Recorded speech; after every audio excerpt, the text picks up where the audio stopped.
Hello friends, मैं आज आप लोगों को बताने जा रहा हूँ स्कॉलरशिप एफिडेविट के बनाने की विधि, स्कॉलरशिप के एफिडेविट के फिल करने की विधि। स्कॉलरशिप का यदि आप लोग फॉर्म फिलअप कर रहे हैं तो आप लोगों को दो एफिडेविट की जरूरत पड़ती है, एक छात्र द्वारा दे हलफनामा, एक अभिभावक द्वारा दे हलफनामा। तो मैं आप लोगों को बताने जा रहा हूँ छात्र द्वारा दे हलफनामा। यदि आपको अभिभावक द्वारा दे हलफनामा देखना है तो मेरे इसी यूट्यूब चैनल में मिल जाएगा। तो यहाँ पर आप देख लीजिए, यहाँ पर मैं एक फॉर्मेट लेके आया हूँ जिसके द्वारा आप छात्र द्वारा दे हलफनामा के फॉर्म को फिलअप कर सकते हैं। तो आप लोगों को क्या करना है, आप लोग ध्यान से समझिएगा। ये एक प्रारूप है, यहाँ पर आपको दिखाई दे रहा है। ऐसे ही आप लोग भी अपना एफिडेविट बनवा लीजिएगा। तो जैसे इसमें लिखा है, सबसे पहले ऊपर समक्ष संस्थाध्यक्ष जिला समाज कल्याण अधिकारी जो उचित हो, ऐसे ही आप लोग भी अपने एफिडेविट में लिख दीजिएगा। उसके बाद में ऐसे जैसे इसमें लिखा है मैं के बाद यहाँ जो खाली जगह है, इस खाली जगह में स्टूडेंट अपना नाम लिख देगा। इसके बाद में पुत्र पुत्री पत्नी, यदि लड़का है कोई लड़की अनमैरिड है तो यहाँ पर अपने पिता का नाम लिखेगी, यदि कोई मैरिड लड़की है तो यहाँ पर अपने पति का नाम लिख देगी। उसके बाद में जो ग्राम के बाद ये जो खाली जगह है, इस खाली जगह में स्टूडेंट अपने ग्राम का नाम लिखेगा। यदि वो किसी नगर में रहता है तो अपने नगर का नाम लिख देगा। उसके बाद में मोहल्ला के बाद ये जो खाली जगह दी है वहां पर आप मोहल्ले का नाम लिख देंगे। अगर मोहल्ला नहीं पता तो आप पोस्ट ऑफिस का भी नाम लिख सकते हैं। इसके बाद में लिखा है जनपद के बाद ये जो खाली जगह दी, यहाँ पर आप अपना जनपद डाल दीजिएगा। का निवासी हूं, शपथ पूर्वक निम्नलिखित बयान करता करते हूँ। क्या बयान करता करते हूँ आप लोग देख लीजिए। इसका सबसे पहले नंबर का पॉइंट लिखा है, यह है कि मैं ग्राम। तो यहाँ पर जो खाली जगह दी है वैसे ही आप एड्रेस डाल दीजिएगा जैसे आपने ऊपर डाला था। ऐसे ही मोहल्ला आप लोग डाल दीजिएगा, फिर तहसील डाल दीजिएगा जो भी आपके तहसील हो, फिर जिला जो भी आपका जिला लगता हो वो आप डिस्ट्रिक्ट डाल दीजिएगा। उसके बाद में इसमें लिखा है उत्तर प्रदेश का मूल निवासी हो, तो आप उत्तर प्रदेश, उत्तराखंड, बंगाल, पंजाब जहां के भी हो वो आप यहाँ उत्तर प्रदेश की जगह पर लिख दीजिएगा। यदि आप उत्तर प्रदेश के हैं तो आप उत्तर प्रदेश ही लिख दीजिएगा। उसके बाद में मेरा आधार कार्ड संख्या, तो आधार नंबर जो भी हो वो आप यहाँ पर लिख दीजिएगा। उसके बाद में लिखा हुआ है निवास प्रमाण पत्र संख्या, तो निवास प्रमाण पत्र का जो भी नंबर हो, सर्टिफिकेट नंबर दो होते हैं, एक आवेदन क्रमांक, एक प्रमाण पत्र क्रमांक। तो जो प्रमाण पत्र क्रमांक होता है वो यहाँ पर लिखना है। उसके बाद में ऐसे ही आप लोग भी लिख दीजिएगा सामान्य निवास प्रमाण पत्र समक्ष अधिकारी द्वारा प्रदत्त संलग्न है, तो उसकी एक फोटो कॉपी आप स्कॉलरशिप के फॉर्म के साथ जमा करवा दीजिएगा।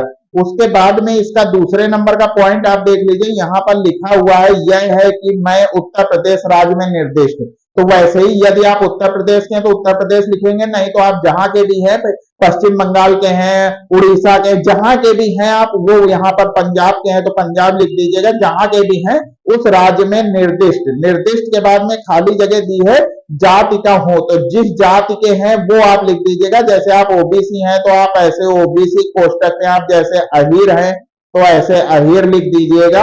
इस तरीके से यदि आप एससी के अंतर्गत आते हैं तो ऐसे आप एससी लिख दीजिएगा। फिर जो भी हो, जैसे चमार हैं तो ऐसे चमार लिख दीजिएगा। इस तरीके से आप लोग इसको इस कॉलम में, जो जाति का कॉलम है, यहाँ पर लिखेंगे। फिर उसके बाद में ऐसे लिख देंगे जाति प्रमाण पत्र संख्या, तो जो सर्टिफिकेट नंबर है आपका, कास्ट सर्टिफिकेट नंबर, वो आप डाल दीजिएगा। उसके बाद में ऐसे लिख दीजिएगा तहसील द्वारा प्रदत्त जाति प्रमाण पत्र संलग्न है। उसके बाद में इसका तीसरे नंबर का पॉइंट देखने से पहले मैं आपको बता दूं, यदि आप स्कॉलरशिप का फॉर्म फिलअप कर रहे हैं तो आपके लिए ये यूट्यूब चैनल बिल्कुल इंपॉर्टेंट होने वाला है, क्योंकि मैं आपकी लास्ट तक हेल्प करने वाला हूं। सबसे पहले शुरुआत में फॉर्म भरने से लेकर लास्ट में जब तक आपकी स्कॉलरशिप नहीं आ जाती है तब तक मैं आपकी हेल्प करूंगा। लेकिन यदि आपके स्टेटस में कोई भी एरर आ रहा है, आपकी स्कॉलरशिप नहीं आई है, तो आप हमें कमेंट करके बताइए, और यदि उससे रिलेटेड वीडियो बनानी हो गया तो मैं उसका वीडियो बनाकर आपकी हेल्प करूंगा। लेकिन मैं आपको बता दूं, मैं अपने सारे वीडियो पब्लिक नहीं करता हूं, कुछ वीडियो में प्राइवेसी लगाकर पोस्ट करता हूं, तो मेरे वो वीडियो वही लोग देख सकते हैं जिसने मेरा चैनल सब्सक्राइब किया हो। तो यदि आपने मेरा चैनल अभी तक सब्सक्राइब नहीं किया तो जल्दी से सब्सक्राइब कर दीजिए और बेल आइकन जरूर प्रेस कर दीजिएगा, जिससे आने वाले नए वीडियो की अपडेट आपको मिलती रहे। तो यहाँ पर तीसरे नंबर का पॉइंट ये देख लीजिए, यह है कि मेरे माता पिता विधिक अभिभावक की समस्त स्रोतों से वार्षिक आय रुपए 2 लाख या इससे कम है। तो 2 लाख से ज्यादा है तो आप स्कॉलरशिप का फॉर्म नहीं फिल कर सकते। यदि इसमें अभिभावक की आय सरकारी गवर्नमेंट है, गवर्नमेंट जॉब करते हैं, या वो इनकम टैक्स पेड करते हैं, तो आप स्कॉलरशिप का फॉर्म नहीं भर सकते हैं। मतलब आपकी आय 2 लाख से कम होनी चाहिए। उसके बाद में आय प्रमाण पत्र आवेदन क्रमांक, तो जो आय प्रमाण पत्र का आवेदन क्रमांक होता है वो आवेदन क्रमांक आप यहां डाल दीजिएगा। उसके बाद में ऐसे लिख दीजिएगा नियोक्ता द्वारा प्रदत्त आय प्रमाण पत्र क्रमांक, तो यहाँ पर आप डाल दीजिएगा सर्टिफिकेट नंबर, और उसके बाद में जो आय प्रमाण पत्र में डेट पड़ी वो डेट यहाँ पर डाल दीजिएगा, और ऐसे ही आप भी लिख दीजिएगा तहसीलदार द्वारा प्रदत्त आय प्रमाण पत्र अभिभावक के नियोक्ता द्वारा प्रदत्त आय प्रमाण पत्र घोषणा पत्र सहित संलग्न, इस तरीके से आप भी लिख दीजिएगा। इसके बाद में इसका चौथे नंबर का पॉइंट देख लीजिए, यह कि मैं संप्रति, मैं के बाद यहाँ खाली जगह दी है, खाली जगह में स्टूडेंट अपने विद्यालय का नाम लिखेगा जिस विद्यालय में वो पढ़ाई कर रहा है।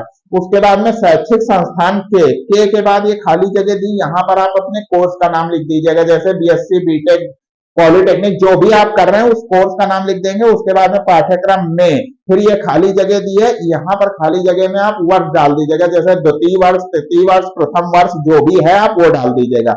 मैं संस्थागत छात्र के रूप में अध्ययनरत हूँ, संस्था, फिर ये खाली जगह जो दी है यहाँ पर आप अपनी यूनिवर्सिटी का नाम डाल देंगे, जैसे आपके छत्रपति साहू जी महाराज यूनिवर्सिटी, प्रयागराज यूनिवर्सिटी, या आपकी जो भी यूनिवर्सिटी है वो आप यहाँ पर इस खाली जगह में डाल दीजिएगा। उसके बाद विश्वविद्यालय बोर्ड से मान्यता प्राप्त है, तो जो वो आगे ऐसे ही लिख दीजिएगा आप भी। इसके बाद में यहाँ पर इसका 5वें नंबर का पॉइंट देख लीजिए, यह है कि मैंने उक्त विश्वविद्यालय बोर्ड के पंजीयन हेतु आवेदन कर दिया है, पंजीयन प्रमाण पत्र प्राप्त होने पर संस्था को ससमय उपलब्ध करा दूंगा, तो इस तरीके से आप भी उसमें लिख दीजिएगा। इसके बाद में इसका 6वें नंबर का पॉइंट देख लीजिए, यह है कि मैंने पिछली परीक्षा फिर जिस सन में उत्तीर्ण की हो, जैसे 2005 में की, 2010 में की, 2020 में की, जो भी की वो आप यहाँ पर डाल दीजिएगा, वर्ष में उत्तीर्ण की है। उसके बाद में आप ऐसे ही लिख दीजिएगा, गैप के संबंध में अलग से शपथ पत्र औचित्य सहित प्रस्तुत है, परीक्षा प्रमाण पत्र की प्रति संलग्न है, इस तरीके से आप भी लिख दीजिएगा। उसके बाद में इसका 7वें नंबर का पॉइंट आप देख लीजिए, यहाँ पर लिखा है यह है कि मुझे कोई दूसरी छात्रवृत्ति नहीं मिल रही है। तो मैं आपको पहले भी बता चुका हूं कि आप एक बार में एक ही स्कॉलरशिप के लिए अप्लाई कर सकते हैं, आप एक साथ दो स्कॉलरशिप के लिए अप्लाई नहीं कर सकते हैं। तो इसी में ऐसे लिख दीजिएगा, यदि कोई अन्य छात्रवृत्ति जो इस योजना से अधिक लाभप्रद हो वो हमें नहीं मिल रही है, इस तरीके से आप इसके 7वें नंबर पॉइंट में बता दीजिएगा। इसके बाद में इसका 8वें नंबर का पॉइंट लिखा है, यह है कि मेरा बचत खाता संख्या, तो यहाँ पर जो खाली जगह दी यहाँ पर आप अपना अकाउंट नंबर डाल दीजिएगा। उसके बाद में बैंक के आगे यहाँ पर आप अपनी बैंक का नाम डाल दीजिएगा। उसके बाद में के शाखा, शाखा के बाद ये जो खाली जगह दी है यहाँ पर आप शाखा डाल दीजिएगा, जैसे आपकी यशोदा नगर, लाजपत नगर, दादा नगर जहां भी शाखा लगती है वो डाल दीजिएगा। में खुला हुआ है जिसका आईएफएससी कोड, तो बैंक पासबुक में एक आपको आईएफएससी कोड मिल जाएगा, वो आईएफएससी कोड आप यहाँ पर लिख दीजिएगा। उसके बाद में यहाँ इसका 9 नंबर का पॉइंट देख लीजिए, यह है कि उक्त संस्था द्वारा मुझे प्रवेश दिया गया है, उक्त शपथ पत्र में 1 से 9 तक में वर्णित सभी तथ्य सही एवं मेरी पूर्ण जानकारी में है, इसमें कोई भी तथ्य छिपाया नहीं गया है, ईश्वर तो हमारी मदद करे, इस तरीके से आप भी लिख दीजिएगा। थोड़ा सा अच्छा लगता है, शपथ पत्र टाइप से हो जाता है, इसमें सप्ती के हस्ताक्षर, तो यहाँ पर स्टूडेंट अपने सिग्नेचर कर देगा, यहाँ पर स्टूडेंट का नाम लिख दिया जाएगा और उसके नीचे पिता पति का नाम, तो वैसे ही यदि मैरिड लड़की है तो पति का नाम, यदि अनमैरिड लड़की है या कोई लड़का है तो पिता का नाम, उसके बाद में यहाँ पर अपना पता डाल दिया जाएगा और यहाँ दिनांक डाल दी जाएगी। इस तरीके से आप नॉर्मली एफिडेविट बना सकते हैं और ये एफिडेविट किसी भी कॉलेज में आप आंखें बंद करके लगा दीजिए, हर कॉलेज एक्सेप्ट करेगा। तो मैं आपको बता दूं, यदि आप स्कॉलरशिप का फॉर्म फिलअप कर रहे हैं तो मेरा ये यूट्यूब चैनल आप सब्सक्राइब कर लीजिए, क्योंकि मैं लास्ट तक आपकी हेल्प करने वाला हूं जब तक आपकी स्कॉलरशिप नहीं आ जाती है। सबको स्कॉलरशिप मिलेगी, बस तरीका सही होना चाहिए। वो तरीका सही कैसे होगा, वो कैसे फॉर्म फिलअप किया जाएगा, किन गलतियों को नहीं करना है, वो सब कुछ मैं बताऊंगा अपने इसी यूट्यूब चैनल के माध्यम से। लेकिन मैंने आपको पहले बताया कि मैं अपने सारे वीडियो पब्लिक नहीं करता हूं, कुछ वीडियो मैं प्राइवेसी लगाकर पोस्ट करता हूं, तो मेरे वो वीडियो वही लोग देख सकते हैं जिसने मेरा चैनल सब्सक्राइब किया हो। तो यदि आपने मेरा चैनल अभी तक सब्सक्राइब नहीं किया तो जल्दी से सब्सक्राइब कर दीजिए और बेल आइकन जरूर प्रेस कर दीजिएगा, जिससे आने वाले नए वीडियो की अपडेट आपको मिलती रहे। तो मिलते हैं एक नए वीडियो में एक नई जानकारी के साथ, तब तक के लिए best of luck, goodbye, धन्यवाद, जय हिंद।